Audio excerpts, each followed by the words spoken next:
إنما يعمر مساجد الله من آمن بالله واليوم الآخر وأقام الصلاة وآتى الزكاة ولم يخش إلا الله فعسى أولئك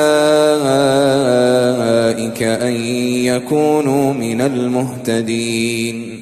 ونعوذ بالله من شرور أنفسنا ومن سيئات أعمالنا من يهده الله فلا مضل له ومن يضلل فلا هادي له وأشهد أن لا إله إلا الله وحده لا شريك له وأشهد أن محمدا عبده ورسوله. يا أيها الذين آمنوا اتقوا الله حق تقاته ولا تموتن إلا وأنتم مسلمون.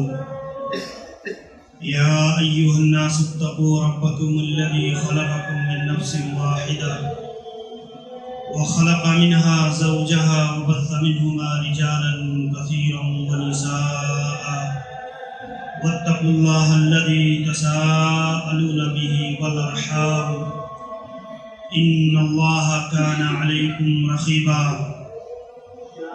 يا أيها الذين آمنوا اتقوا الله وقولوا قولا سديدا يصلح لكم أعمالكم ويغفر لكم ذنوبكم ومن يطع الله ورسوله فقد فاز فوزا عظيما. أما بعد فإن خير الحديث كتاب الله وخير الهدي هدي محمد صلى الله عليه وسلم وشر الأمور محدثاتها وكل محدثة بدعة وكل بدعة ضلالة وكل ضلالة في النار. أعوذ بالله من الشيطان الرجيم. بسم الله الرحمن الرحيم.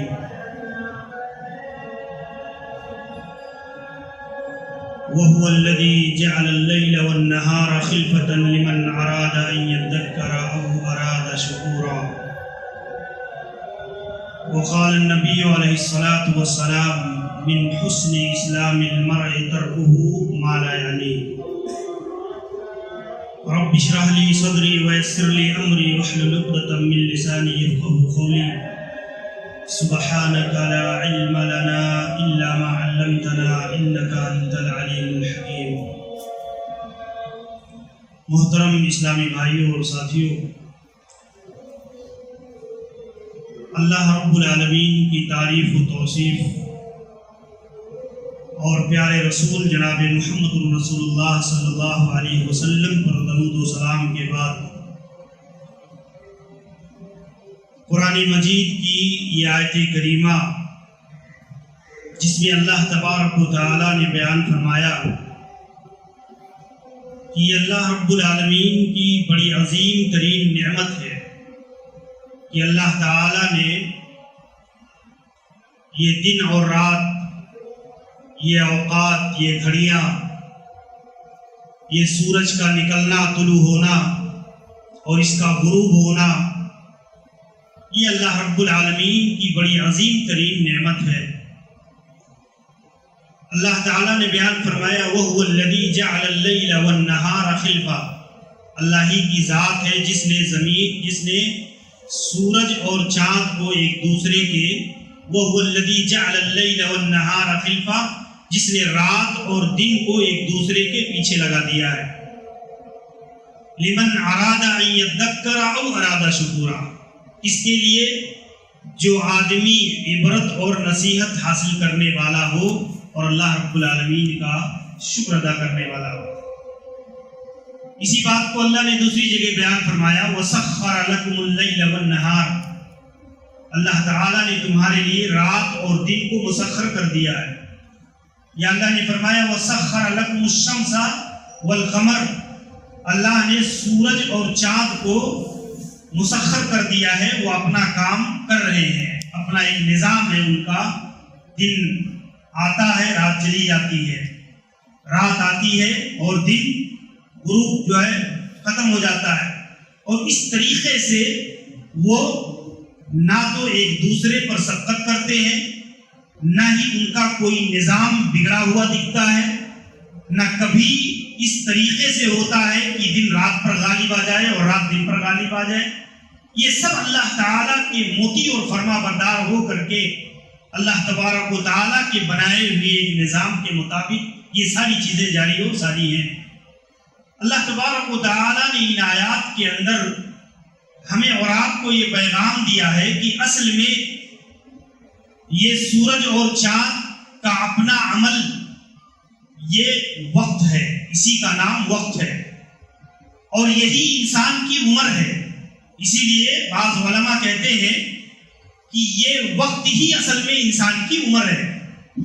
اب انسان کو اس بارے میں بڑا فکر مند ہونا چاہیے کہ آدمی کا وقت کہاں گزرتا ہے، اور بالخصوص آج کے حالات اور معاشرے میں جہاں انسان اتنی مشغولیتوں کے ساتھ گھرا ہوا ہے اور اس کی زندگی میں اتنے مسائل، اتنے مشکلات اور اتنی زیادہ مشغولیتیں ہیں کہ آدمی کا وقت کہاں گزرتا ہے، دن پورا کا پورا کہاں چلا جاتا ہے، یہ آدمی اگر محاسبہ نہ کرے تو اس کی عمر کا ایک ایک پل اور ایک ایک لمحہ ایسے ہی گزرتے چلا جاتا ہے. اور ایک آدمی کے پاس بالخصوص زندگی کا کوئی ہدف نہ ہو، کوئی مقصد نہ ہو، کوئی ٹارگٹ نہ ہو، اس کے لیے دنیا کا کوئی کام نہ ہو، آخرت کا کوئی کام نہ ہو، تو انسان کی پوری عمر، پورے اوقات یہ وبالی پن کا شکار ہو جاتے ہیں. اور انسان کی زندگی ایسے ہی لایانی چیزوں کے اندر گزر جاتی ہے کہ انسان کو اس کا اندازہ بھی نہیں ہو پاتا کہ میرے یہ رات، میری یہ دن کہاں گزر رہے ہیں، کن چیزوں میں، کن اوقات، کن اعمال میں گزر رہے ہیں. اس کی بنیاد پر کتاب و سنت میں بڑی صراحت کے ساتھ وقت کی اہمیت، اس کا تقاضا، اس کے صحیح استعمال، اس کے لیے فکر مندی، اس کا اپنا ایک شیڈول، 24 گھنٹے کا اپنا ایک نظام ہر آدمی کی زندگی کے اندر ہونا چاہیے. اگر یہ نظام سے انسان مربوط نہ ہو تو انسان کا وقت یوں ہی ضائع چلا جاتا ہے اور اس کی عمر برف کی طرح پگھلتی چلی جاتی ہے. اس کے لیے اللہ رب العالمین نے قرآن مجید کے اندر کہیں رات کی قسم کھائی واللیل، کہیں دن کی قسم، کہیں صبح کے وقت کی قسم کھا کر کے اللہ نے ان اوقات، کہیں پورے زمانے کی قسم کھا کر کے والعصر ان الانسان لفی خسر. اللہ تبارک و تعالی نے ان اوقات کے کو اہمیت کے پیش نظر، اس کی اہمیت کو بتانے کے لیے اللہ تبارک و تعالی نے ان مخلوقات کی قسم کھا کر کے اس کی اہمیت کو اجاگر کیا ہے. اسی لیے آپ دیکھیں والعصر کی تفسیر کرتے ہوئے علامہ شنقیطی رحمہ اللہ نے بیان کیا کہ اللہ تبارک و تعالیٰ کو زمانے کی قسم کھانے کی وجہ کیا ہے، کیوں اللہ رب العالمین نے ایک زمانے کی قسم کھائی. قسم ہے زمانے کی، سارے کے سارے لوگ گھاٹے میں ہیں، نقصان میں ہیں، خسارے میں ہیں، سوائے ان لوگوں کے جو ایمان لائے اور عمل صالح کیا. تو آپ دیکھیں، کہتے ہیں اصل میں زمانہ یہ بڑے عجائبات سے گھرا ہوا ہے. اگر اس کی تاریخ دیکھی جائے تو اللہ تبارک و تعالیٰ اس زمانے میں کسی قوم کو ذلیل کرتا ہے، کسی قوم کو عزت دیتا ہے. اللہ تعالیٰ اسی زمانے میں کسی کو امیر بناتا ہے، کسی کو غریب بناتا ہے، کسی کو بیمار کرتا ہے، کسی کو صحت مندی دیتا ہے. یعنی یہ سارے انقلابات اسی زمانے سے جڑے ہوئے ہیں اور زمانے کی پوری تاریخ بڑے بڑے عجائبات سے گھری ہوئی ہے. اور اس کی بنیاد پر اللہ تبارک و تعالیٰ نے اسی چیز کو، اسی کی طرف توجہ کو مبذول کرانے کے لیے اللہ نے زمانے کی قسم کھا کر کے اس کی اہمیت کو بتایا کہ لوگوں کی نظر میں اس وقت کی اہمیت ہونی چاہیے جو اللہ نے اسے بطور نعمت کے عطا کیا ہے. یہ اللہ تعالیٰ کی اتنی عظیم ترین نعمت ہے کہ آپ اندازہ کریں، انسان دولت سے دنیا کی بڑی سی بڑی متاع خرید سکتا ہے لیکن وقت کو خرید نہیں سکتا. گیا ہوا وقت کبھی انسان کے پاس واپس نہیں آتا. انسان اگر اس وقت کو ضائع کرتا ہے تو دنیا میں بھی حسرت اور ندامت اور آخرت میں بھی اس کے لیے حسرت اور ندامت مقدر بن جاتی ہے. اسی لیے بعض حکما کہتے تھے وقت کا ضیاع یہ اتنا بڑا جرم ہے کہ اس کی سزا خود وقت دیتا ہے. ایک آدمی اگر اپنے وقت کو ضائع کر دے، مثلا ایک طالب علمی کا اس کا ایک دور ہے، علم کے حصول کا ایک دور ہے جس میں اس کی شخصیت کو ایک نکھار پیدا ہوتی ہے، اپنی شخصیت کو کسی لائق بناتا ہے وہ.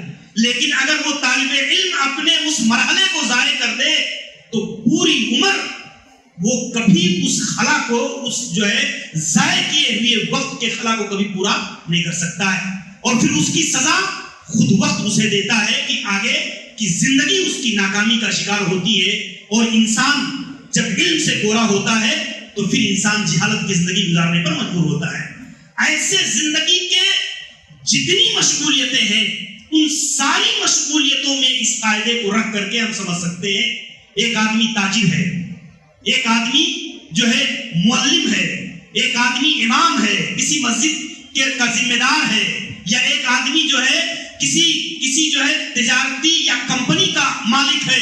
اگر وہ آدمی وقت کا پابند نہیں ہے اور وقت کی قدر و قیمت اس کی نظر میں نہیں ہے تو یقین جانیے کہ وہ آدمی کبھی اپنے مشن میں، کبھی اپنے ہدف میں، اپنے مقصد میں کبھی وہ کامیابی کے مراحل کو طے نہیں کر سکتا ہے. اس کی وجہ سے دنیاوی طور پر بھی اور اخروی طور پر بھی اللہ تبارک و تعالی نے وقت کے مقام، اس کی حیثیت کو قرآن مجید کے اندر بیان فرمایا.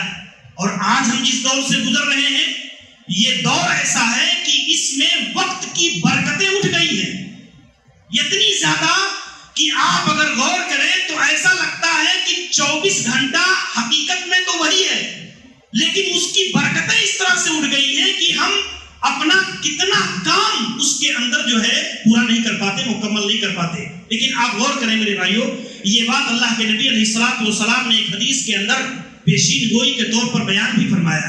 لا تقوم الساعة حتى يتقارب الزمان. اس وقت تک قیامت نہیں آئے گی یہاں تک کہ زمانے بہت قریب قریب ہو جائیں گے، وقت بہت قریب قریب ہو جائے گا. صحیح بخاری کی روایت ہے، اللہ کے نبی صلی اللہ علیہ وسلم نے فرمایا وَتَكُونُ السَّنَةُ كَالشَّهْرِ. ایک سال ایسے لگے گا جیسے ایک مہینہ. وہ جو ہے وَتَكُونُ الشَّهْرُ كَالْجُمَعَةِ. اور ایک مہینہ ایسے گزرے گا جیسے لگتا ہے جمعہ جو ہے ابھی آدمی آیا اور ابھی جو ہے ایک مہینہ ختم ہو گیا. اور پھر آپ نے فرمایا جمعہ ایک دن کی طرح گزر جائے گا، اور ایک دن ایک گھنٹے کے مثل ہو جائے گا، اور ایک گھنٹہ کَالزَّرْمَةِ بِالنَّارِ. جیسے ہم ایک ہلکی پھلکی لکڑی جلاتے ہیں تو وہ لکڑی فوراً آگ جو ہے اس کو اپنے لپیٹ میں لے لیتی ہے اور سیکنڈوں میں جو ہے اس کو جلا کر راکھ کر دیتی ہے. اللہ کے نبی نے فرمایا ایک جو ہے گھنٹے کا معاملہ ایسے ہی ہوگا، اتنی تیزی کے ساتھ گزر جائے گا. تو آپ دیکھیں اس حدیث کے اندر اللہ کے نبی صلی اللہ علیہ وسلم نے وقت کی برکتوں کے ختم ہو جانے کا ذکر فرمایا. اللہم بارک لامتی فی بکورہا. اے اللہ میری امت کی صبحوں میں برکت عطا فرما، میری امت کے صبحوں میں برکت عطا فرما. آپ دیکھیں اس حدیث کے راوی کہتے ہیں میں نے اللہ کے نبی صلی اللہ علیہ وسلم سے جب اس حدیث کو سنا تو میں نے اپنی تجارت، اپنے بزنس کو فروغ دینے کے لیے اپنے اسی صبح کے وقت کو خاص کیا، اور اللہ نے اتنی برکت دی میری تجارت میں، اتنی برکت دی کہ جو ہے میں مالا مال ہو گیا. تو یہ اللہ کے نبی علیہ الصلوۃ والسلام نے وقت میں برکت کے لیے دعا کیا ہے. اور یہاں پیشین گوئی بھی اللہ کے نبی نے فرمائی ہے کہ جیسے جیسے آدمی قیامت سے قریب ہوتا جائے گا اس کے اوقات جو ہے سے برکتیں اٹھتی چلی جائیں گی. ایسا نہیں ہے کہ پہلے دن 36 گھنٹے کا ہوتا تھا آج جو ہے 12 گھنٹے کا ہو رہا ہے، ایسا نہیں. آج بھی دن 12 گھنٹے کا ہے، اس زمانے میں بھی 12 گھنٹے کا تھا. لیکن آپ اگر غور کریں کہ آج آدمی 12 گھنٹے اس کے کہاں ضائع ہوتے ہیں، کیسے ضائع ہوتے ہیں، کن مشغولیتوں میں آدمی اس کو ختم کر دیتا ہے، انسان کو اندازہ بھی نہیں ہو پاتا. لیکن وہی 12 گھنٹے اگر آپ سلف کی زندگیوں کو اٹھا کر کے دیکھیں، بالخصوص علامہ طبری رحمہ اللہ کے بارے میں ذکر کیا ہے علماء نے، 30 جلدوں پر مشتمل قرآن مجید کی تفسیر آج بھی موجود ہے امام طبری رحمہ اللہ کی. اور آپ دیکھیں تاریخ، جو امت کی تاریخ لکھی ہے انہوں نے 21 جلدوں میں تقریباً ہزاروں صفحات پر، اور جو تحریرات چھوڑی ہیں اگر آپ دیکھیں گے تو ان کی قد سے بھی زیادہ بلند ہے. ایسے ہی امام ابن تیمیہ رحمہ اللہ کے بارے میں امام ابن قیم رحمہ اللہ نے صرف ان کی تصنیفات کا نام 22 صفحات کے اوپر نقل کیا ہے. 22 صفحات پر صرف ان کی کتابوں کا نام لکھا ہے اور ہزاروں ہزار صفحات ابن تیمیہ رحمہ اللہ نے. اور اس کے ساتھ صرف تحریر نہیں ہے, میدان جہاد میں مصعب جو ہے شمولیت بھی ہے, عبادت بھی ہے, زہد بھی ہے, تقویٰ بھی ہے, اور شاگردوں کی ایک پوری کھیپ, ایک پوری جماعت, تعلیم و تعلم بھی ہے. یعنی ایک ایسی زندگی, صرف 57 سال کی زندگی, صرف 57 سال کی زندگی امام ابن تیمیہ رحمہ اللہ کو ملی, اور اس میں خدمات اور کارنامے اور کوششوں کو اگر آپ دیکھ لیں تو انسان حیران رہ جاتا ہے کہ اللہ تبارک و تعالیٰ نے ان کے لیل و نہار میں کتنی برکتیں دے رکھی تھی کہ یہ اپنے اوقات سے کتنا فائدہ اٹھاتے تھے. آپ دیکھیں امام طبری رحمہ اللہ کے بارے میں ان کے جو ہے ان کی سوانح حیات لکھنے والوں نے لکھی ہے کہ امام طبری رحمہ اللہ یا تو پڑھتے پڑھاتے تھے, یعنی فائدہ کسی کو پہنچاتے, اور یا تو فائدہ اٹھاتے, یا تو فائدہ اٹھاتے اور یا تو فائدہ پہنچاتے. اسی میں ان کے دن اور رات گزرا کرتے تھے. تو یہ میرے بھائیوں ہمیں اور آپ کو غور کرنے کی چیز ہے کہ اوقات کا صحیح استعمال یہ کتاب و سنت میں مطلوب ہے, کتاب و سنت میں مطلوب ہے. اگر ایک آدمی اس کو ضائع کرتا ہے تو اللہ کے نبی علیہ الصلوۃ والسلام نے, آپ دیکھ رہے ایک حدیث کے اندر بیان فرمایا, نعمتان مغبون فیہما کثیر من الناس الصحۃ والفراغ, الصحۃ والفراغ. دو ایسی نعمتیں اللہ تعالیٰ کی ہیں کہ جس میں عموماً انسان غفلت کا شکار ہوتا ہے, خسارے کا شکار ہوتا ہے. اور دونوں چیزیں کیا ہیں؟ ایک صحت و تندرستی کی نعمت اور دوسری فارغ البالی کی, فراغت کی نعمت. یہ دو نعمتیں اللہ کے نبی علیہ الصلوۃ والسلام نے خصوصیت کے ساتھ ذکر فرمایا. آپ غور کیجئے, ایک صحت و تندرستی کی نعمت, یہ دونوں نعمتیں عموماً ہر آدمی کو حاصل ہوتی ہیں. ہر آدمی, ہر مرد و عورت کو اللہ تبارک و تعالیٰ یہ دونوں نعمتیں ضرور بھی ضرور دیتا ہے. آپ دیکھیں حافظ ابن حجر عسقلانی رحمہ اللہ نے اس کی تشریح کرتے ہوئے ذکر فرمایا, کہا اصل میں بہت کم لوگ ہیں جو ان دونوں نعمتوں کا صحیح استعمال زندگی میں کر پاتے ہیں. ان دونوں نعمتوں کا صحیح استعمال بہت کم لوگ کر پاتے ہیں سماج کے اندر. جیسے آپ دیکھیں ایک آدمی صحت و تندرست ہوتا ہے تو مشغولیت اتنی زیادہ ہوتی ہے, یہ کر لوں, یہ بزنس کھڑا کر لوں, یہ دکانداری کر لوں, یہ کامیابی حاصل کر لوں, اتنی مشغولیت ہوتی ہے کہ فراغت کا وقت نہیں ہوتا. حتیٰ کہ اتنی مشغولیت ہوتی ہے کہ آدمی کے پاس عبادتوں کے لیے وقت نہیں ہوتا, فرائض کی ادائیگی کے لیے وقت نہیں ہوتا, صبح کے اذکار کے لیے, دیگر عبادات کے لیے. آپ اندازہ کیجئے مسجد کے اندر فجر بعد ایک 10 منٹ کا درس ہوتا ہے, صرف 10 منٹ سے 15 منٹ کا, لیکن آپ بتائیے 8 صفحے 10 صفحے مسجد کے اندر ہوتی ہے اور 50 سے 60% لوگ اٹھ کر کے فجر کے بعد چلے جاتے ہیں. اب اندازہ کیجئے ایک آدمی کتنا مشغول ہے. کس لیے چلے جاتے ہیں؟ کسی کو دوڑنا ہے جا کر کے, کسی کو واکنگ کرنی ہے, کسی کو کوئی اور مشغولیت ہے. ایک آدمی کے پاس 10 منٹ کا وقت نہیں ہے کہ وہ آدمی اپنی آخرت کے لیے, اپنے دین کے لیے, اپنی اصلاح کے لیے, اپنی تربیت کے لیے 10 سے 15 منٹ کا وقت علم حاصل کرنے میں لگا سکے.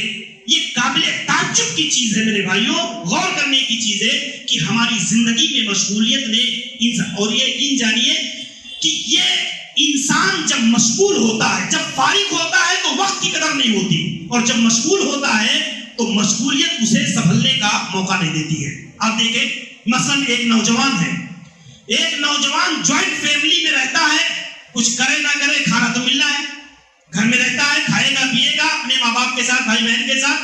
لیکن آپ دیکھیں اسی کی زندگی میں جب شادی بیاہ ہو کر کے ایک ذمہ داری آتی ہے اور اس فارغ اوقات کو اس نے اپنی صلاحیتوں کے جلا کے لیے کوئی عمل نہیں اختیار کیا ہے, تو اب ندامت اور شرمندگی اور ناکامی کے سوا اس کے پاس اور کوئی راستہ نہیں ہوتا. کہ جب مشغولیت آتی ہے تو اس کے پاس اب کوئی لائحہ عمل نہیں ہے, کوئی شیڈول نہیں ہے, کوئی کام کی ترتیب نہیں ہے اس کے پاس. یہ ہمارے نوجوانوں کا سماج میں ایک جو ہے ایک معاملہ ایسا ہے سماجی زندگی کا.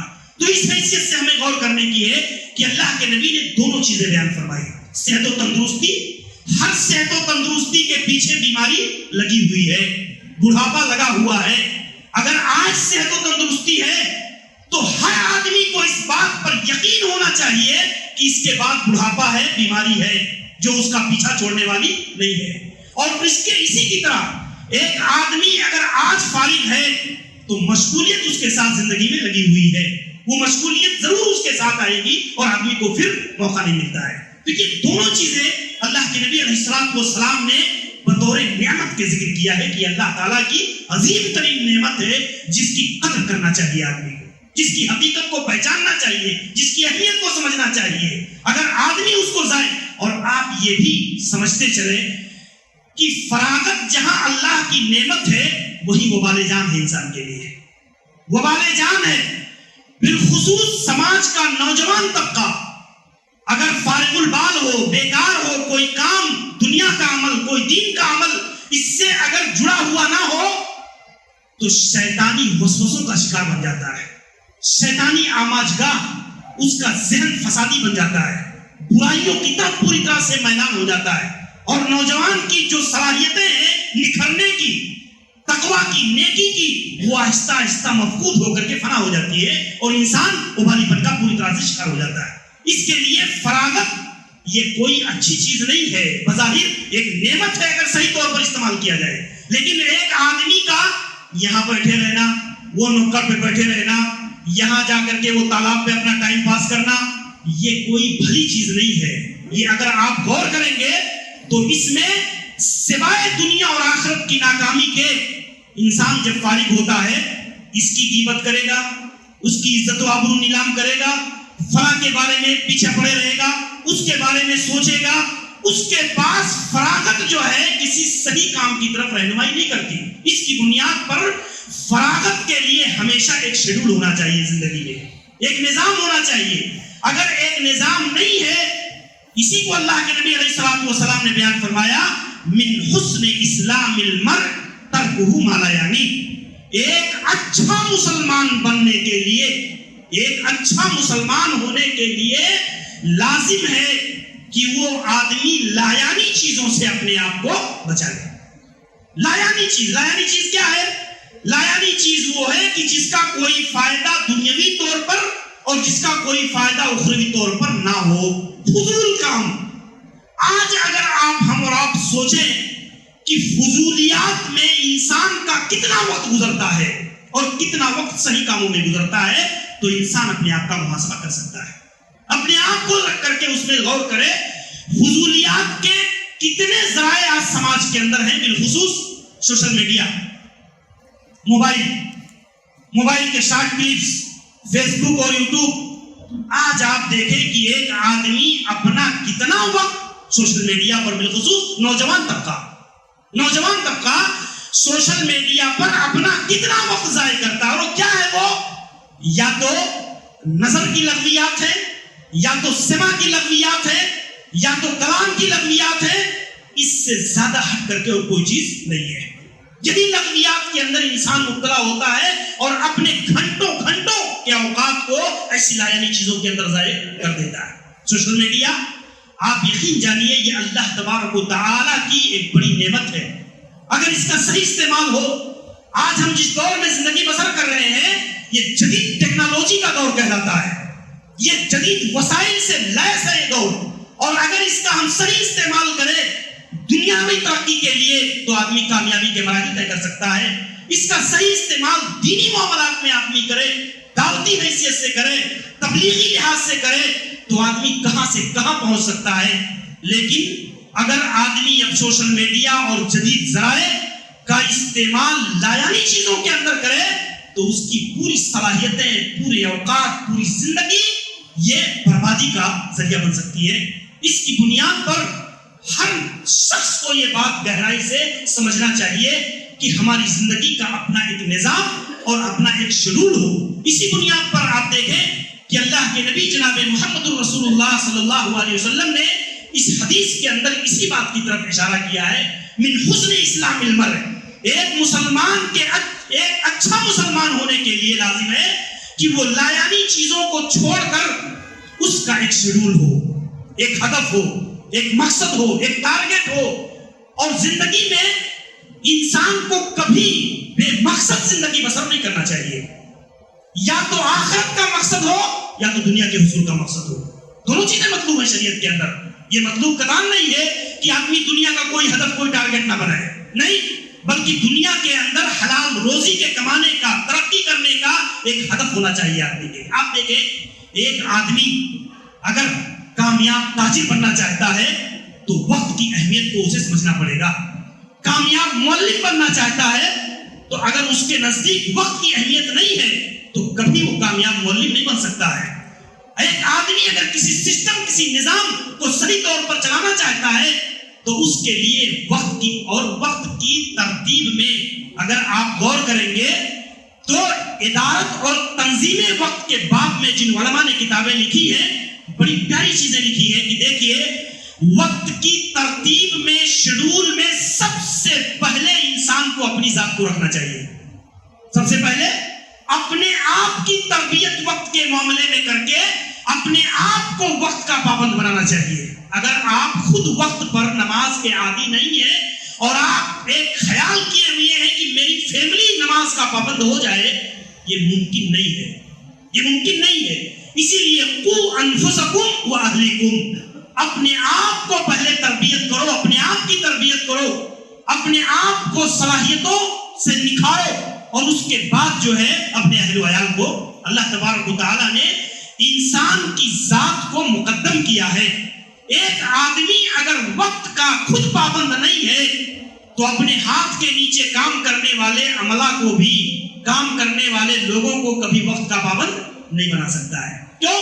اس لیے کہ پہلے اسے وقت کی پابندی کرنی چاہیے. اس کی بنیاد پر وقت میں سب سے بنیادی چیز یہ انسان کی اپنی ذات ہے. اپنے آپ کو آدمی کو مینٹین کرنا چاہیے. ٹائم مینجمنٹ، اگر آج کے دور میں آپ دیکھیں گے، آج کے دور میں ٹائم مینجمنٹ یہ ایک فن کی حیثیت اختیار کر چکا ہے، ایک فن کی حیثیت، اور اس پر پڑھا اور پڑھایا جاتا ہے. آپ دیکھیں تجارت کے معاملے میں کتنے ایسے کورسز ہیں جس میں باقاعدہ اسٹڈی کرائی جاتی ہے کہ کم وقت میں اپنی تجارت کو کیسے فروغ دیا جا سکتا ہے، کم وقت میں اپنی صلاحیتوں میں نکھار کیسے پیدا کیا جا سکتا ہے، کم وقت میں مارکیٹنگ کیسے کی جا سکتی ہے. یہ ساری چیزیں اگر آپ دیکھیں گے تو دنیاوی طور پر غیر مسلم سماج مسلمانوں سے زیادہ وقت کی اہمیت کو سمجھتا ہے اور وقت کی قدر بھی کرتا ہے. مسلم محلوں کو دیکھ لے اور غیر مسلم محلوں کو دیکھ لے، اس کا اندازہ ہو جائے گا. یہ بہت بنیادی چیز ہے سماجی حیثیت سے، جسے ہمیں اور آپ کو سمجھنے کی ضرورت ہے کہ جہاں کہیں بھی ہم ذمہ دار ہیں، جس حیثیت سے بھی ذمہ دار ہیں، ہمیں ہماری حیثیت کے مطابق اپنی اوقات کی اہمیت اور اس کی قدر و قیمت کو سمجھنا چاہیے. حضرت عمر بن عبدالعزیز رحمہ اللہ کہتے تھے کہ دیکھو، اللیل والنہار یعملان فیک، یہ رات اور دن تمہارے بارے میں اپنا کام کر رہے ہیں، یہ رات اور دن تمہارے معاملے میں اپنا کام کر رہے ہیں. فعمل فیہما، تو تم اپنا کام کر گزرو. اگر تم اپنا کام کر گزر نہیں کرتے تو یہ رات اور دن تمہارے لیے ٹھہرنے والے نہیں ہے. یہ برف کی طرح تمہاری زندگی کو ایک ایک قطرہ کر کے پگھلا رہے ہیں، تمہیں زوال کی طرف، فنا کی طرف لے جا رہے ہیں. اگر تم نے بر وقت ان کی اہمیت کو سمجھ کر کے اپنے آپ کو اس لائق بنا لیا تو یہ دن اور رات سے تم فائدہ اٹھا لو گے. لیکن اگر نہیں سمجھے تو یہ رات اور دن تمہارے معاملے میں اپنا کام کر کے گزر جائیں گے. اسی بنیاد پر میرے بھائیوں، قرآن مجید نے ایک بڑی حسرت آمیز واقعہ، بڑی حسرت آمیز بیان قرآن کریم کے اندر نقل کیا ہے. بالخصوص دو مواقع ایسے ہیں جہاں قرآن مجید نے ذکر کیا کہ ہر آدمی حسرت، افسوس، ندامت اور شرمندگی کا اظہار کرے گا کہ یہ کاش اپنے اوقات کو ضائع نہ کرتا، یہ کاش اپنے اوقات کو ضائع نہ ہونے دیتا. اور اس میں پہلی چیز، جب آدمی موت کے قریب پہنچتا ہے، جب آدمی موت سے قریب پہنچتا ہے، حتی اذا جاء احدهم الموت قال رب ارجعونی لعلی اعمل صالحا. ایک آدمی جب موت سے قریب پہنچ جاتا ہے تو وہ کہتا ہے پروردگار تھوڑی سی مہلت دے دے میں کوئی صالح عمل کر لوں، تھوڑی سی مہلت دے دے میں کوئی نیکی کر گزروں، کوئی نیک عمل کر لوں۔ کلا ہرگز نہیں، یہ صرف کہنے کی باتیں ہیں، یہ صرف کہنے کی باتیں ہیں، اب کوئی مہلت نہیں ہے۔ اذا جاء اجلها لا يستأخر ساعة ولا يستقدمون، کہ جب اللہ رب العزت کا یہ اٹل فیصلہ موت کا آ گیا تو اب نہ ایک سیکنڈ کا مؤخر ہونے والا ہے اور نہ ہی ایک سیکنڈ مقدم ہونے والا ہے۔ یہ اللہ تبارک، آپ دیکھیں ایک حدیث ہے جس کو شیخ البانی رحمہ اللہ نے صحیحہ کے اندر نقل کیا ہے۔ اللہ کے نبی علیہ الصلوۃ والسلام بیان کرتے ہیں، حضرت ابو ہریرہ رضی اللہ عنہ بیان کرتے ہیں کہ ان رسول اللہ صلی اللہ علیہ وسلم مر بقبر، اللہ کے نبی صلی اللہ علیہ وسلم کا گزر ایک قبر کے پاس سے ہوا تو آپ نے پوچھا من صاحب هذا القبر، پتہ لگاؤ یہ قبر والا آدمی کون سا ہے، یعنی کس کی قبر ہے یہ جو ہے۔ تو لوگوں نے بتایا کہ اللہ کے نبی فلاں ابن فلاں کا قبر ہے، یہ فلاں شخص کی قبر ہے جو ہے۔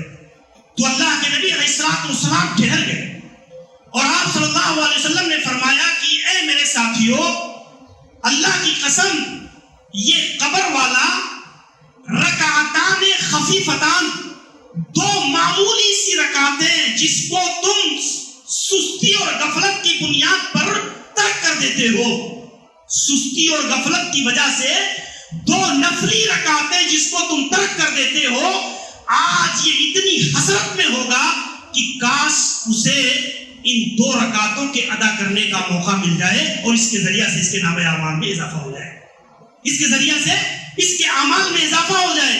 اور آج یہ اتنی حسرت میں ہے کہ اس کو اگر اس کے بالمقابل دنیا کی ساری بقیہ چیزیں مل جائیں تو وہ ان دو رکعتوں کو ترجیح دے گا۔ یہ صحیح حدیث ہے، اللہ کے نبی علیہ السلام نے اس موقع پر اپنے صحابہ کو یہ ترغیب فرمائی، یہ تربیت دیا کہ اس دو رکعت، ایک مر جانے والا آدمی جس کے عمل کا سلسلہ منقطع ہو جاتا ہے، اس دو رکعت کی حسرت، اس دو رکعت کی اہمیت اس کے نزدیک یہ ہوتی ہے جو اللہ کے نبی صلی اللہ علیہ وسلم نے بیان فرمایا۔ آپ دیکھیں ابھی جمعہ کی نماز ختم ہوگی 50% مسجد سے باہر، جمعہ کی نماز ختم ہوگی، فرض دو رکعت پڑھ لیں گے اور اس کے بعد 50% جمعہ سے باہر۔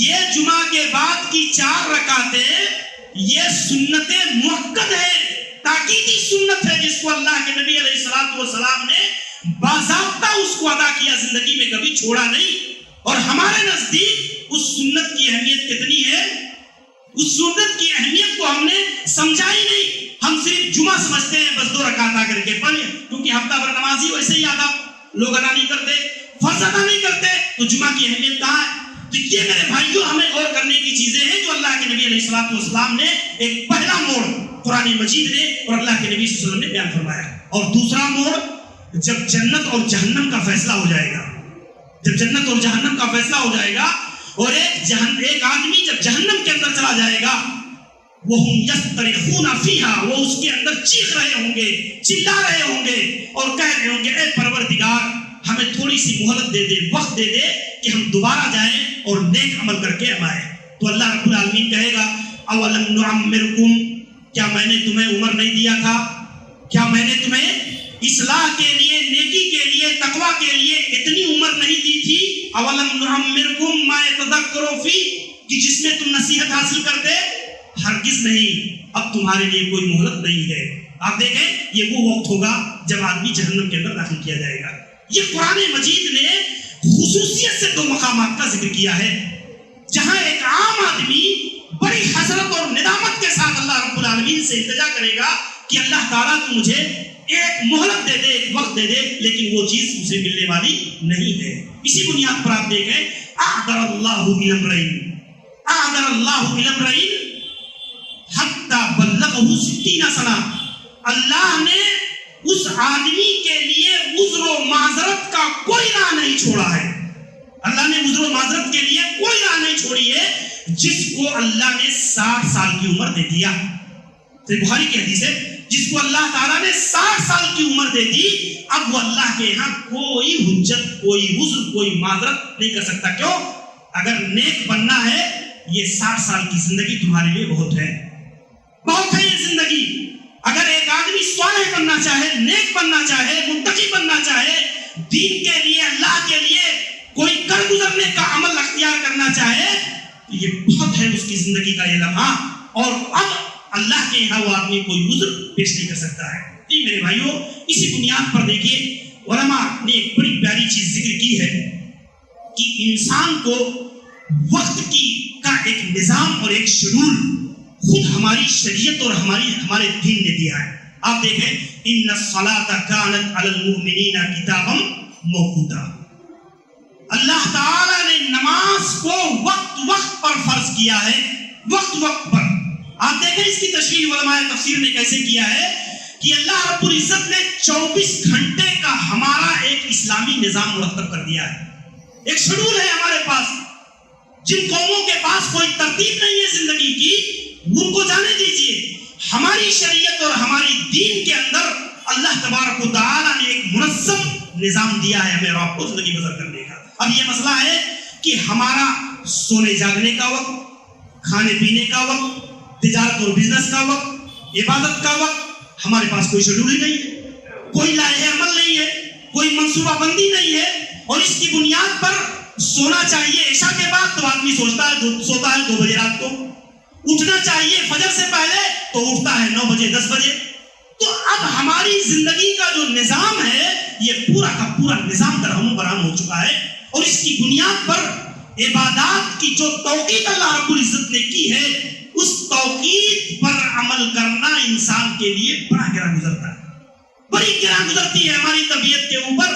ایک آدمی اگر 2 بجے 12 بجے رات کو سوئے گا تو فجر کی نماز میں 5:30 بجے 6 بجے اس کو اٹھنا یہ اتنا آسان کام نہیں ہے، اور اس کی بنیاد پر انسان کو اگر صحیح معنوں میں اپنے آپ کی تربیت کرنی ہے تو یہ اسلامی نظام اور اسلامی شیڈول کو جتنا ممکن ہو سکے آدمی اس کی پابندی کرنے کی کوشش کرے۔ یہ اللہ تعالیٰ کا دیا ہوا نظام ہے، اور اس نظام کے ساتھ آپ دیکھیں اللہ نے فجر کی نماز رکھی اور پورا 7 گھنٹے کا وقت آدمی کو دے دیا، روزی کماؤ، روٹی کماؤ، اور اس کے بعد اللہ تبارک و تعالیٰ نے خود بیان فرمایا کہ جب تم جو ہے نماز قائم کر لو فانتشروا فی الارض، تو زمین کے اندر پھیل جاؤ، زمین کے اندر پھیل جاؤ، روزی کماؤ، روٹی کماؤ۔ اللہ تبارک و تعالیٰ نے یہ مواقع دیے، لیکن پھر اسی طریقے پر عصر کی نماز، ظہر کی نماز، مغرب کی نماز، اس کو ضائع کرنے کی سخت قسم کی وعیدیں احادیث کے اندر موجود ہیں۔ یہ چیزیں میرے بھائیوں ہمیں اور آپ کو غور کرنے کی ہے کہ اللہ تبارک و تعالیٰ نے ہمیں اور آپ کو ایک بنیادی نظام، ایک شیڈول دیا ہے، اور اس شیڈول پر انسان کو زندگی بسر کرنا چاہیے۔ اللہ کے نبی علیہ الصلوۃ والسلام نے ایک حدیث کے اندر بیان فرمایا، اغتنم خمسا قبل خمس، 5 چیزوں کو 5 چیزوں سے پہلے غنیمت سمجھو، یہ اللہ کی عطا کردہ چیزیں ہیں، اس کو غنیمت جانو۔ اگر یہ فوت ہو گئی تو یاد رکھو کہ اس کو تم واپس نہیں لا سکتے ہو، نہیں پا سکتے ہو۔ اللہ نے فرمایا شبابک قبل حریمک، بڑھاپے سے پہلے جوانی کو غنیمت سمجھو۔ جوانی کی عمر کچھ کر گزرنے کی عمر ہوتی ہے، امنگوں کی عمر ہوتی ہے، قوت کی عمر ہوتی ہے۔ اس میں آدمی آپ دیکھیں اللہ تبارک و تعالیٰ کا ایک نظام بھی رہا ہے۔ اللہ تبارک و تعالیٰ نے نبی کریم صلی اللہ علیہ وسلم کے صحابہ جو آپ کے حواری تھے بیشتر نوجوانوں کی ٹیم ہے۔ حضرت موسیٰ علیہ السلام کی تعریف دیکھیں گے، ان کے ساتھیوں کی پوری ٹیم تقریباً نوجوانوں کی ہے، اصحاب کہف کی پوری ٹیم نوجوانوں کی ہے۔ میرے بھائیوں، نوجوانی کی عمر یہ بڑی قابل قدر عمر ہوتی ہے، اور اس کی بنیاد پر اللہ کے نبی علیہ السلام نے فرمایا کہ اپنی جوانی کو اپنے بڑھاپے سے پہلے غنیمت سمجھو۔ یہ نعمت ہے اللہ تعالیٰ کی، جب بڑھاپا آ جائے گا تو تم جوانی کو پھر دوبارہ، اسی لیے ایک شاعر کہتا ہے لیت الشباب یعود یوما، لیت الشباب یعود یوما فاخبره بما فعل المشیب۔ اگر جوانی، ایک بوڑھا آدمی کہتا ہے اگر جوانی ایک دن کے لیے مجھے واپس مل جاتی تو میں اس سے شکوہ کر کے بتاتا کہ بڑھاپے نے میرے اوپر کتنے ستم ڈھائے ہیں، کتنے ستم ڈھائے ہیں بڑھاپے نے۔ یعنی انسان تمنا کرے گا، وہ تمنا کبھی پورا ہونے والی نہیں ہے۔ اللہ کے نبی نے فرمایا شباب کا قبل حریمک، وہ جو ہے وہ فراغ کا قبل شغلی، فراغت کی گھڑیوں کو مشغولیت سے پہلے، اور اسی طریقے سے صحت مندی کو بیماری سے پہلے، زندگی کو موت سے پہلے، یہ اللہ کے نبی صلی اللہ علیہ وسلم نے اس حدیث کے اندر ترغیب دے کر کے، آپ دیکھیں 5 چیزیں اللہ کے نبی نے ذکر کی ہے اس حدیث کے اندر، اور یہ 5 چیزیں ایک کامیاب زندگی کی اساس ہے، ایک کامیاب زندگی کی بنیاد اسی کے اوپر کھڑی ہے جو اللہ کے نبی صلی اللہ علیہ وسلم نے 5 چیزوں کا ذکر کیا ہے. اور آپ نے بیان فرمایا خصوصیت کے ساتھ کہ اگر اس کی قدر و قیمت کو پہچانتے ہو تو تم ایک کامیاب انسان بن سکتے ہو، اور اگر اس کی قدر و قیمت کو نہیں پہچانتے تو تمہارا وقت ضائع ہوا، تمہاری زندگی ضائع ہوئی ہے، تم کسی مقصد میں کسی ہدف میں کامیاب نہیں ہو سکتے. اور ایسی بھی کئی اور حدیثیں ہیں جس میں اللہ کے نبی صلی اللہ علیہ وسلم نے اس طرح کی ترغیبات دی ہے. میرے بھائیوں، کہنا یہ ہے کہ انسان کی زندگی برف کی طرح پگھل رہی ہے، آدمی کو اپنے اوقات کی قدر کرنی چاہیے، اس کا ایک تنظیم بنانا چاہیے، ایک شیڈول ہونا چاہیے، اس کی ایک ترتیب ہونی چاہیے زندگی میں.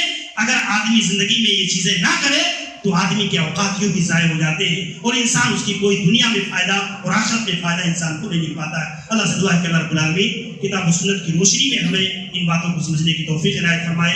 اللہ تعالیٰ اپنی زندگی کی اس نعمت کی قدر کرنے کی توفیق دے. اللہ رب العالمین ہماری اوقات میں برکت نصیب فرمائے. اللہ تبارک و تعالیٰ کی عبادت و بندگی میں اسے صرف کرنے کی توفیق دے. اقول قولی ھذا استغفر اللہ لی ولکم ولسائر المسلمین من کل ذنب انہ هو الغفور الرحیم. وصلی اللہ علی نبینا محمد وعلی آلہ وسلم.